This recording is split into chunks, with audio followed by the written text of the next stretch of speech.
Paris की जो location है वो वास्तु के हिसाब से एक ब्रांड बिल्डिंग की करेक्ट लोकेशन है। आप लग्जरी ब्रांड बिल्ड करना चाहते हो तो आपका माइंडसेट क्या है, ठीक है, बहुत इंपॉर्टेंट है। जब आप लग्जरी ब्रांड बना रहे हो सबसे मोस्ट इंपॉर्टेंट है आप 100 इयर्स की बात करते हो, ठीक है। आप उसकी बात नहीं करते हो कि you have to look into कि ये जो ब्रांड आप बना रहे हो तो वो नेक्स्ट जनरेशन को आप पास ऑन करने वाले हो।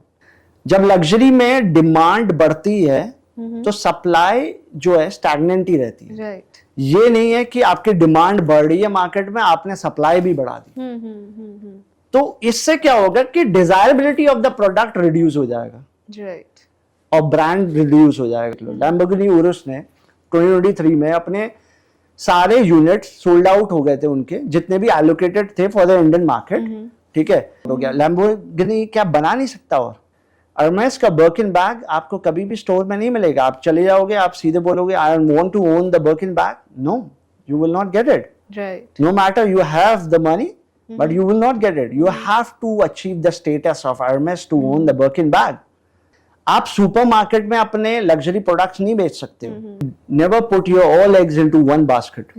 जो कस्टमर है 70% of luxury customer they influence first online and then they buy offline. Social media में आप प्रोडक्ट बेचने नहीं जा रहे हो जब आप लग्जरी का ब्रांड बना रहे हो।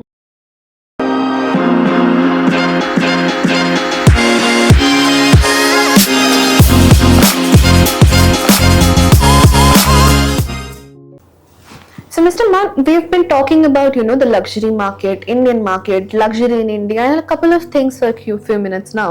But somehow, when I look back, and being in the luxury market also, India से इतने को luxury brands हैं नहीं जो which are competing, with the Western world. So, why do you think that's happening?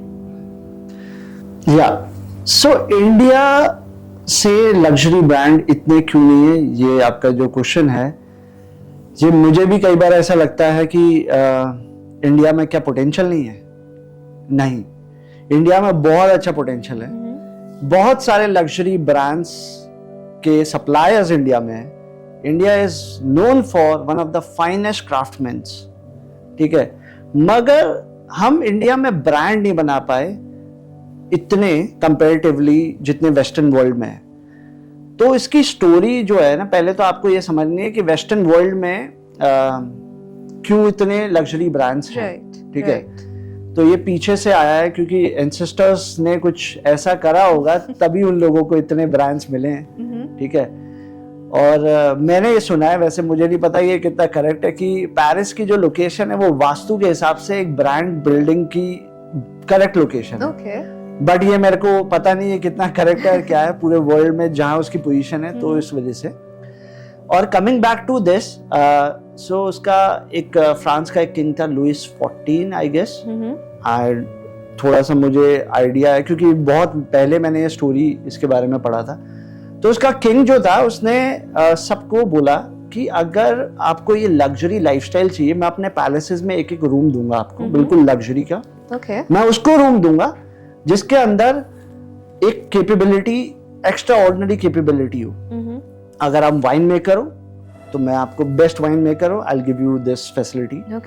If you are a cheese maker, I will give you this facility. So एक ये approach उसने ली because he want to encourage कि जो अपने area में हो वो बेस्ट बन जाए, ठीक है। तो फिर उससे लोगों के अंदर एक कंपटीशन स्टार्ट हुआ कि भाई I want to reach to that level. So मेरे को लगता है कि एक ये रीजन भी हो सकता है, but definitely not only this reason. So एक माइंडसेट भी बहुत मैटर करता है। Coming back to the India, so India में जो किंग्स थे वो फोकस कहीं और ही कर रहे थे कि उनका focus towards taking out the wealth as much they wanted. ऐसा अगर कुछ करा हो तो we would have seen lot of luxury brands in India also, ठीक है। बट अब बात करते हैं लग्जरी ब्रांड बिल्डिंग की, माइंडसेट की। अगर आप लग्जरी ब्रांड बिल्ड करना चाहते हो तो आपका माइंडसेट क्या है, ठीक है, बहुत इंपॉर्टेंट है। और ये मैंने अपने एक्सपीरियंस से, बिकॉज 100+ ब्रांड्स के साथ काम करा, बहुत सारे क्लाइंट आते हैं, सब अपनी अपनी बातें करते हैं, आप इमेजिन नहीं कर सकते हाउ मच वैल्यूएबल इंफॉर्मेशन मेरे अंदर है। मुझे बुक्स देखने की जरूरत नहीं पड़ती, मुझे फिंगर टिप्स पर पता है कि हर एक चीज कि कौन सी इंडस्ट्री कैसे ग्रो हो रही है, कैसे चलेगी, कैसे फ्यूचर क्या होना है, ये ब्रांड गलत कर रहा है, ये आगे will face this problem, because मैं एवरी डे इंटरेक्ट कर रहा हूँ। अब मैं बात करता हूँ इसकी माइंडसेट की। जब आप लग्जरी ब्रांड बना रहे हो, सबसे मोस्ट इंपॉर्टेंट है आप 100 ईयर्स की बात करते हो, ठीक है। आप उसकी बात नहीं करते हो कि you have to look into कि ये जो ब्रांड आप बना रहे हो तो वो नेक्स्ट जनरेशन को आप पास ऑन करने वाले हो। ये नहीं सोचोगे कि भाई अब मुझे 10 ईयर्स के बाद मुझे देखना है। सो 100 ईयर्स का माइंडसेट होना चाहिए। दूसरी चीज मैं आपको बात बताऊं कि demand and supply most important. जब लग्जरी में डिमांड बढ़ती है तो सप्लाई जो है स्टैग्नेंट ही रहती है। राइट। ये नहीं है कि आपकी डिमांड बढ़ रही है मार्केट में, आपने सप्लाई भी बढ़ा दी।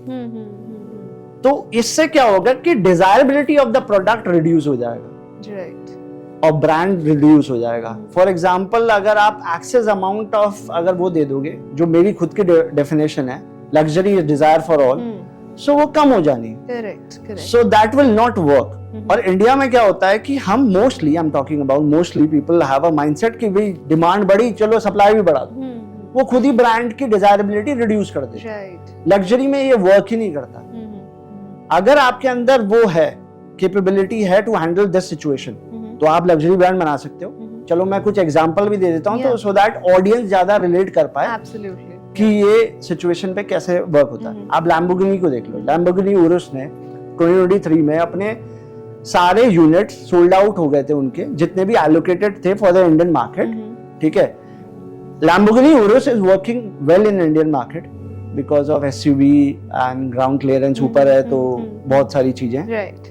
तो Lamborghini Urus का सोल्ड आउट हो गया बाय February, ओके। एंड जो नंबर ऑफ यूनिट्स था वो पूरे साल का February में सोल्ड आउट हो गया। Lamborghini क्या बना नहीं सकता? और द आंसर इज यस, बना सकता है वो, बट उसको एक लिमिटेड क्वांटिटी एलोकेट करनी है every year or for next year.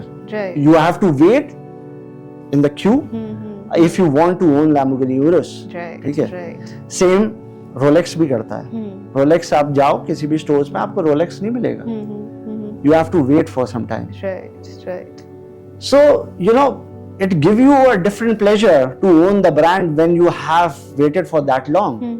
Even desirability की जब बात करोगे, Hermes का Birkin bag, which is one of the highest selling and one of the iconic bag. Hermes का Birkin bag आपको कभी भी स्टोर में नहीं मिलेगा। आप चले जाओगे, आप सीधे बोलोगे I want to own the Birkin bag. No, you will not get it. Right. No matter you have the money, but you will not get it. You have to achieve the status of Hermes to own the Birkin bag. So, अब ये चीज पे अगर हमारा mindset being a Indian अगर वैसा है, अगर हम उस चीज को not, एक इजी टर्म में बताऊं कि मनी को देखना है और मगर उसको उठाना नहीं है, तो इंडियंस क्या होंगे, सबसे पहले भाई अगर मेरे सामने पूरा मनी का भंडार पड़ा हुआ है तो मैं सबसे पहले उठा लूं। बट लग्जरी वाला उसको लालच नहीं करेगा। उसे पता है कि अगर ये मैंने छोटा सा ये मनी का पैच उठा लिया तो बड़ा जो पीछे कंसाइनमेंट है वो मैं मिस आउट कर जाऊंगा। तभी मैंने बोला था 100 ईयर्स बैक इन 100 ईयर्स, ठीक है। तो आपको लग्जरी इंस्टेंट प्रॉफिटेबिलिटी नहीं देता है, लॉन्ग टर्म में देता है। Also distribution channel. अब मैं आपको बात बताऊं कि अगर आपका लग्जरी में डिस्ट्रीब्यूशन चैनल सही नहीं है, करेक्ट नहीं है, तो डाइल्यूट करता है ब्रांड इमेज। ब्रांड इमेज पे आपको ज्यादा वर्क करना है इधर, ठीक है। आप सुपरमार्केट में अपने लग्जरी प्रोडक्ट्स नहीं बेच सकते हो। डेफिनेटली आपकी डिमांड इंक्रीज हो जाएगी, but it will be for a shorter term. Right. You will dilute the brand image. एक पूरा जो मैथ्स है ना, वो desirability of the product है और ब्रांड है। Right. अगर आप ये सब चीजें ढंग से नहीं करोगे, डिस्ट्रीब्यूशन चैनल भी बहुत केयरफुली कि if I am going for the distribution channel, मैं सिंपल टर्म में बता दूं so that सारे टाइप के व्यूअर्स को समझ में आए कि अगर मेरा खुद का स्टोर है या कोई भी और point of sale area channel है मेरा, तो वो बहुत ही वाइसली चूज करना है कि आर दे लाइक अपना तो आप ढंग से करोगे, बट जब दूसरे की बात करोगे are they able to follow the standard what you are following, right. So ये चीज है, ठीक है। तो ये ओवरऑल मेरा पॉइंट ऑफ व्यू है। एक और मैं क्लासिक एग्जांपल दूंगा अबाउट द लाइसेंसिंग, ठीक है। लाइसेंसिंग जैसे फॉर एग्जांपल आपने एक लग्जरी ब्रांड बनाया, आपकी क्लोथिंग ब्रांड है, मैंने आपसे लाइसेंसिंग ले लिया कि बेट्सी मेरे को आप लाइसेंसिंग दे दो, मैं फ्रेग्रेंस बनाना चाहता हूँ but under your brand name, so ये ब्रांड करते हैं, राइट। ठीक है। तो एक बड़ा क्लासिक एग्जांपल दूंगा कि पहले के टाइम में लग्जरी ब्रांड्स खूब लाइसेंसिंग बांटते थे, और अभी एक ब्रांड है पेरी कार्टन के पेन देखे होंगे आपने, ठीक है। अब आप कहीं भी देख सकते हैं पेरी कार्टन के pen, I think so Perry Carton के पेन चीपर देन पार्कर, ठीक है। एंड एक फ्रेंच कुच्योर ब्रांड होता था पेरी कार्टन, बहुत अच्छी इमेज थी। आज उन्होंने लाइसेंसिंग कर करके अपनी इमेज डिस्ट्रॉय कर, और desirability of that brand goes down, ठीक है। एंड वेयर एज अगर आप बात करोगे, वही कैलकुलेशन है कि यहाँ लाइसेंसिंग से उनकी इनिशियल स्टेज पे डिमांड इंक्रीज हुई होगी, ठीक है, एंड सप्लाई भी इंक्रीज कर दी क्योंकि रेवेन्यू बनाया, बट लॉन्ग टर्म 100 years का नहीं सोचा। So this is the reason you know the Indians are not able to make luxury brands, even on the marketing side as well. There are few marketing channels you need to go for it when it comes to luxury. आप billboards नहीं लगा सकते luxury, अगर billboards लगाने ही हैं तो I will try to put my billboard, let's take example of कोई art fair हो रहा है, ठीक है, तो मैंने वहां billboard लगा दिया अपना, क्योंकि luxury and art का एक connection है, relationship है, ठीक है, for some time. But I have to be very clever with selecting my marketing channels. You can't go everywhere, and you have to plan it in a such a manner so that कि भाई ये correct मेरे target audience के पास पहुंच रहा है, ठीक है। So yeah, that's it. Marketing जो है luxury में, इंडिया में लोग ये सोचते हैं कि सिर्फ PR के थ्रू हमें मार्केटिंग कर लेनी चाहिए, ठीक है। यस, एक सर्टेन पॉइंट, हाँ ठीक है, बट मेरा हर बार ये रूल है कि never put your all eggs into one basket. आपकी मार्केटिंग चैनल्स जो हैं वो डिवाइडेड होने चाहिए, और कि मुझे PR के लिए कितना करना है, मुझे डिजिटल के लिए कितना करना है, and other marketing channels or offline, whatever we have to do, some events or XYZ thing, okay, so we have to distribute in that manner, ठीक है। so यहाँ क्या होता है लग्जरी मार्केटिंग में और नॉर्मल मार्केटिंग में, so लग्जरी मार्केटिंग में आप ब्रांड बिल्डिंग पे ज्यादा फोकस करते हो rather than selling a product, brand experience पे ज्यादा फोकस करते हो, like rather than talking about discounts, offer or something like this. I know that lot of Indian famous brands or even established Western brands India में discounts की बातें करते हैं, but this is a rule you should not talk about. If you want to become a ultimate luxury brands, so you should more focus towards about brand building and how you can create the desirability और ये सब चीजें। जो marketing है वो उस angle में नहीं होनी चाहिए कि मेरा 50% डिस्काउंट चल रहा है और XYZ चल रहा है, ठीक है। इससे भी आप डिजायरेबिलिटी रिड्यूस करोगे ब्रांड इमेज की। हर चीज का कनेक्शन एक डिजायरेबिलिटी से, और वो अगर आप इसके एंटी में वर्क कर रहे हो, you will definitely not able to make a luxury brand. Right.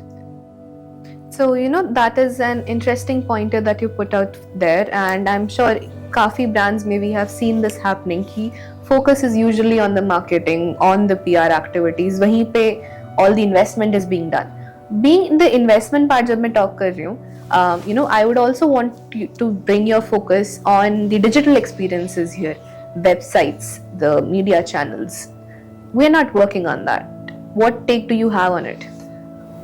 Being in agency, so इसके बारे में तो बहुत अच्छी तरीके से हम आंसर कर सकते हैं, ठीक है। जब आप बात करते हैं डिजिटल एक्सपीरियंस और वेबसाइट की, मैंने बहुत सारे एंटरप्रेन्योर्स देखे हैं, बहुत सारे ब्रांड्स देखे हैं आप उनकी वेबसाइट्स देख लोगे और they call themselves as a luxury brand, they are selling a product worth somewhere around lakhs, 1 lakh, 2 lakh, 3 lakhs, but आप उनकी डिजिटल एक्सपीरियंस देखोगे so bad, even I will never buy it. So problem क्या है कि इस set of entrepreneurs को पता ही नहीं है कि इंपॉर्टेंस ऑफ डिजिटल एक्सपीरियंस का क्या इंपॉर्टेंस है, क्योंकि वो ये सोचते हैं कि हमारा तो इतना महंगा प्रोडक्ट है, हमारा ऑनलाइन में सेल नहीं होना है और हम क्यों जाएं ऑनलाइन। उनको ये बताने की जरूरत है कि अगर ऐसा ही होता तो ये जितनी भी वेस्टर्न ब्रांड्स हैं तो ये क्यों अपना डिजिटल पे इतना इन्वेस्ट करते। एग्जैक्टली। पहले के टाइम में आई टेल यू कि कुछ CEOs of the western brands के, लग्जरी ब्रांड्स के सीईओज थे, वो डिसएग्री कर रहे थे कि हम डिजिटल नहीं जाएंगे, बट एक सर्टेन पीरियड ऑफ टाइम में आके उनको समझ में आ गया कि अगर हम डिजिटल नहीं गए सो बहुत सारा लूज करेंगे वो मार्केट में। Right. So here I will give you example कि आप पहले कंज्यूमर की जर्नी को देखो। एग्जैक्टली। ठीक है, अगर मैं कोई भी चीज, लेट्स टेक एग्जांपल, मैंने, क्योंकि इंडिया में ना काफी सारे होम से related, luxury home decor related बहुत सारे ब्रांड्स आ रहे हैं जो कि बहुत अच्छा काम कर रहे हैं। Only part which I see like not doing justice is the digital experience and their social medias and all these things. Okay, PR में भी वो ठीक काम कर ले रहे हैं, हायरिंग एजेंसी एंड देन, मतलब ठीक है, बट ये दो एरियाज हैं जो कि उनका बहुत वीक मुझे लगा। व्हाई?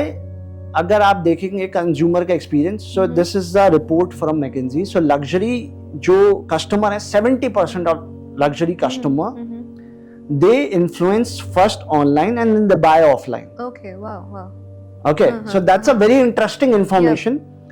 So 70% of आपका लग्जरी कस्टमर इन्फ्लुएंस होता है ऑनलाइन एंड फिर वो ऑफलाइन जाता है। राइट। अगर आपका डिजिटल एक्सपीरियंस, आपकी वेबसाइट्स और all these areas, if you don't have a strong presence, आप कितना कस्टमर लूज कर रहे हो आप इमेजिन नहीं कर सकते। राइट। अगर मैं अपनी बात करूं तो इसमें मैं सबसे पहले ऑनलाइन सर्च करूंगा। अगर मुझे इंटीरियर से रिलेटेड वो करना है, लग्जरी काउच मेकर और luxury XYZ thing, okay, and then I will shortlist कि मेरे को ये ब्रांड्स विजिट करना, फिर मैं उनके रिटेल स्टोर जाऊंगा। अगर हाई टिकट वैल्यू प्रोडक्ट है, definitely I wants to experience, मैं ऑनलाइन नहीं परचेज करूंगा, ये एक नेचुरल चीज है। अब इसमें अगर आपके पास एक हाईएस्ट क्वालिटी प्रोडक्ट मेकर भी है और इसकी डिजिटल एक्सपीरियंस नहीं, वो तो एलिमिनेट हो गया ही। एग्जैक्टली। फर्स्ट राउंड में एलिमिनेट हो गया। तो ये चीज समझनी है। और मैं आपको बहुत सारे एंटरप्रेन्योर्स बता दूंगा, वो they have invested tons of money for their interiors, for their stores, brick and mortar, but when it comes to the digital आप देखोगे बिल्कुल ही अनप्रोफेशनल वेबसाइट। अब वो क्या होता है कि वेबसाइट डेवलपर्स के पास चले जाएंगे, वो कहेंगे आप बनाइए वेबसाइट। ये it's not a part of only the website developers, it's a part of the entire team. और किसको एक्सपीरियंस है और मेकिंग अ लग्जरी ब्रांड, वो आपकी हेल्प कर सकता है, क्योंकि the kind of strategy required to make a luxury digital experience is very important.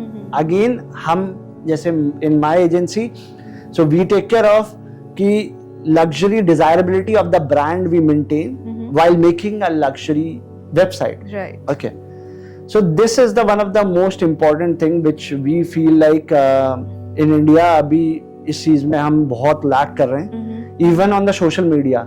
अब social media पे अब वो बोलेंगे कि हम तो प्रोडक्ट नहीं सेल कर रहे, हमें सेल भी नहीं करना सोशल मीडिया के थ्रू। उनको ये समझाना है कि आपको यहाँ ब्रांड बिल्डिंग एक्टिविटी करनी है, आपको डिजायरेबिलिटी इंक्रीज करनी है, आपकी ब्रांड प्रेजेंस दिखानी है। सोशल मीडिया में आप प्रोडक्ट बेचने नहीं जा रहे हो जब आप लग्जरी का ब्रांड बना रहे हो। तो अगर आपके दिमाग में ये है तो आप बहुत ही गलत अप्रोच ले रहे हो। ठीक है, you might get few leads from the social media, that's a cherry on top, but आप सोशल मीडिया से यही एक्सपेक्ट करो कि you will be talking about your brand building process और ब्रांड डिजायरेबिलिटी कैसे इंक्रीज कर सकते हो, कैसे आपकी वैल्यूज फिलोसफीज हैं, ये सारी चीजें। ये ध्यान में रख के आपको बनाना है. तो आई think so like that's it.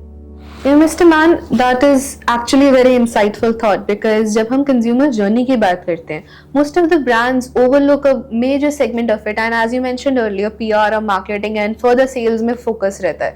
And being in a digital realm, अगर digital experience ही नहीं है, where people are spending most of their times to search about these brands, it's gonna be definitely a shortfall. And when I talk about shortfall, आपने recent times में when brand building has been happening या कोई recent brands जो आई हों, what kind of failures or fallbacks have you noticed in them? बहुत सारे brand हैं जो लग्जरी में इंडिया में अब बन रहे हैं, और मुझे लगता है पर्सनली इट्स वेरी गुड कि एटलीस्ट ये market going towards the positive direction. So जब बात करते हो आप लग्जरी ब्रांड बिल्डिंग की, तो अगेन आप सिर्फ सेलिब्रिटी का फेस लगा के आप लग्जरी ब्रांड नहीं बना पाओगे. Right. There are lot of things you need to incorporate into your brand. ठीक है, तो मैं नेम नहीं करना चाहता किसी पर्टिकुलर ब्रांड को, बिकॉज हर कोई अपने मेहनत से उस ब्रांड को बनाता है. और मुझे किसी का भी ब्रांड को उसके बारे में गलत बात करके उसकी एडवांटेज लेके, I am not that kind of person. So जैसे एक सेलिब्रिटी के बच्चे ने ब्रांड बनाया, ओके, एक एग्जांपल देना चाह रहा हूं मैं आपको.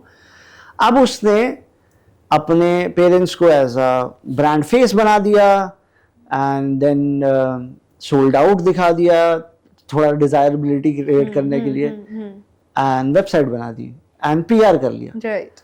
Only this will not make the luxury brand.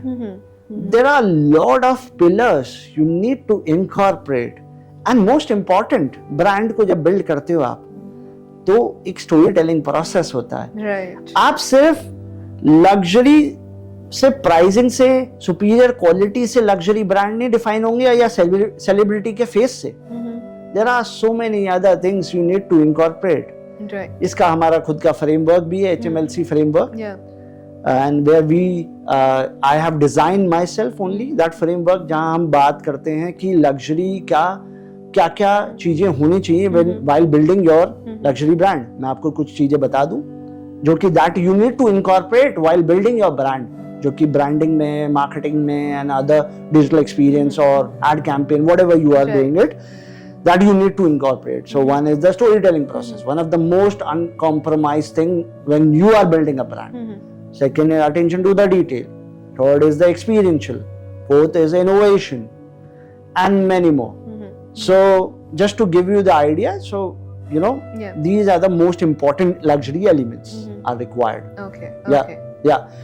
Also, I will like to tell you about, as we are talking about India, and why we are not able to make luxury brands. So I'll go back to the history now again. So there is a very famous city, a perfume capital of the world in France, Grasse. Right. Grasse is the perfume capital of the world. Do you know what is the perfume capital of India? No. No worries. So Indian perfume capital city is Kannauj. It's in UP. Okay. So in Kannauj we are making ether since the practice has been long, like we are doing it since long back. Right. So why I'm talking about this, perfume has been started by our kings, back when we talk about the history. So Right. it was started by us, and plus Egyptian empire. Okay. But see how the France is so clever with the branding part.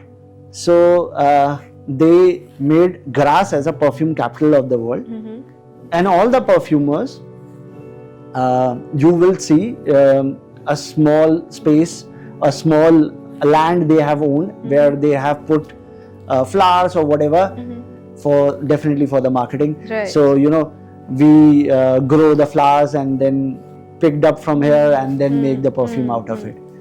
So India again have the capability to make the world class luxury brands. So but only we lack in the area of brand building process. Right.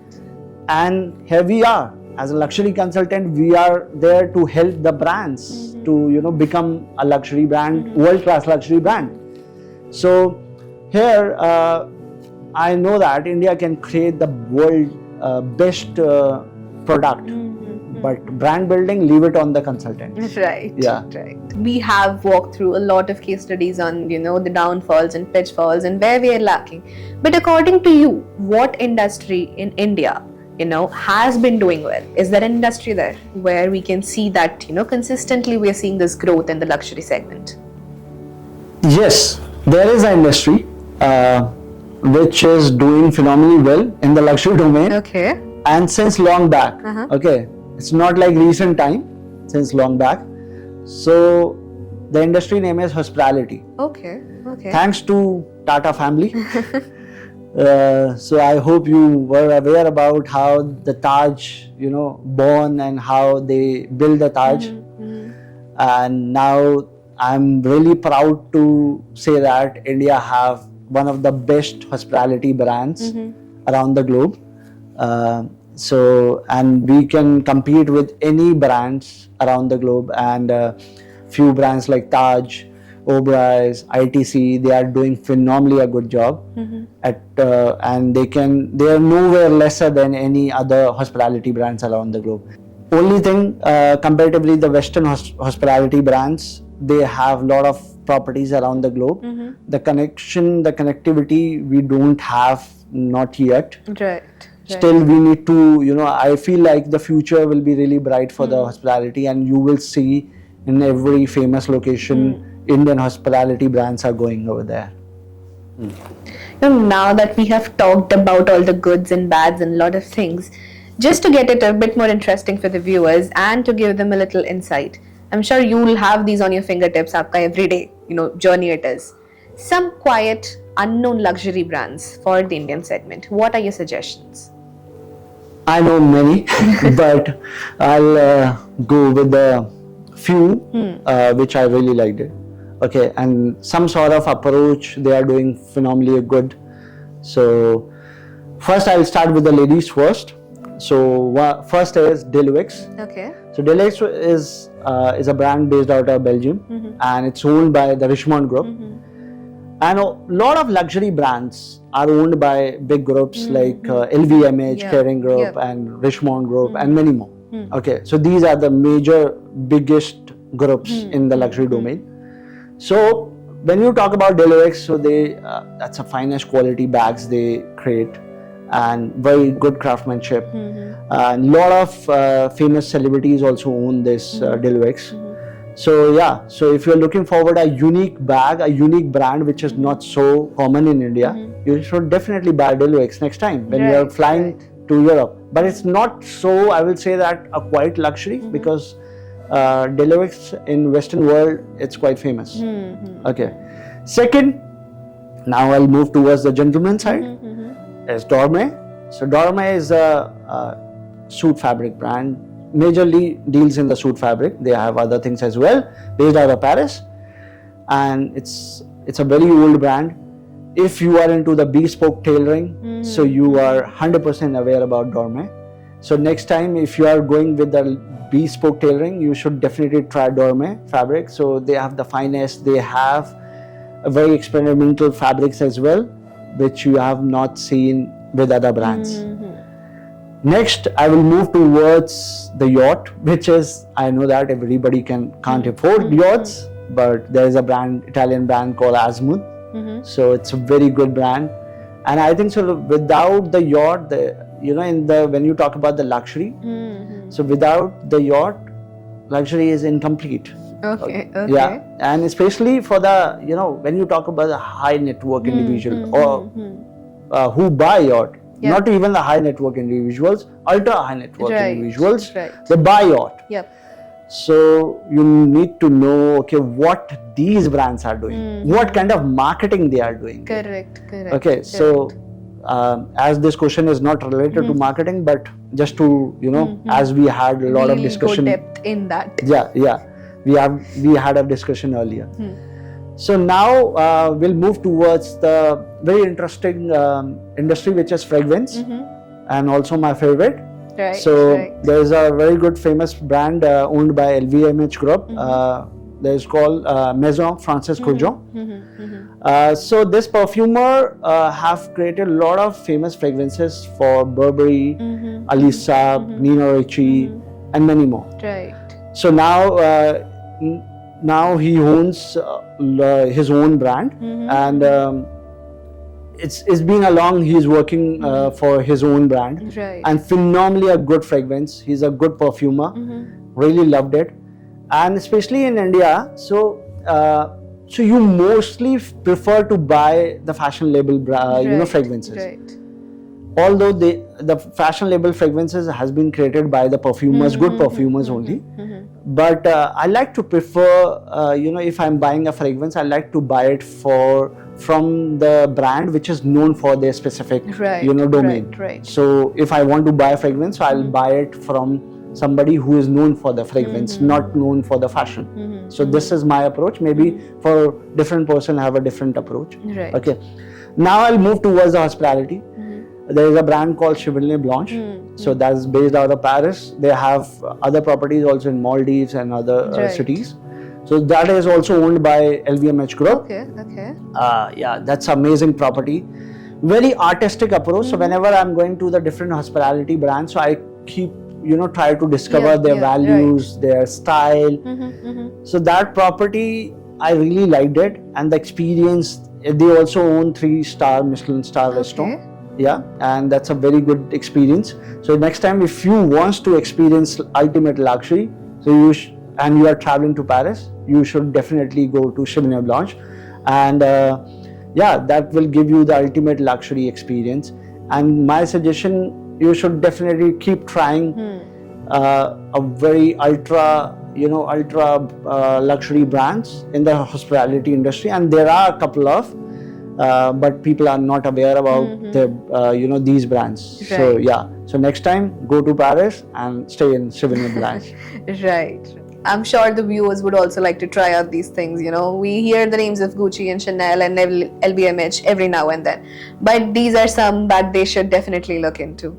तो आप उसके सामने superior नहीं लगोगे, चाहे आप quality कितनी भी अच्छी दे दो. People should identify you through your own visuals. Colour psychology की बात करते हैं. कलर साइकोलॉजी हो गया ओल्ड स्कूल. किसी को सही में डिजिटल प्रेजेंस लर्न करनी है और उनको मास्टर होना है डिजिटल एक्सपीरियंस में, मोए से सीखेगा जो आपको लगेगा कि दिस इज समथिंग न्यू.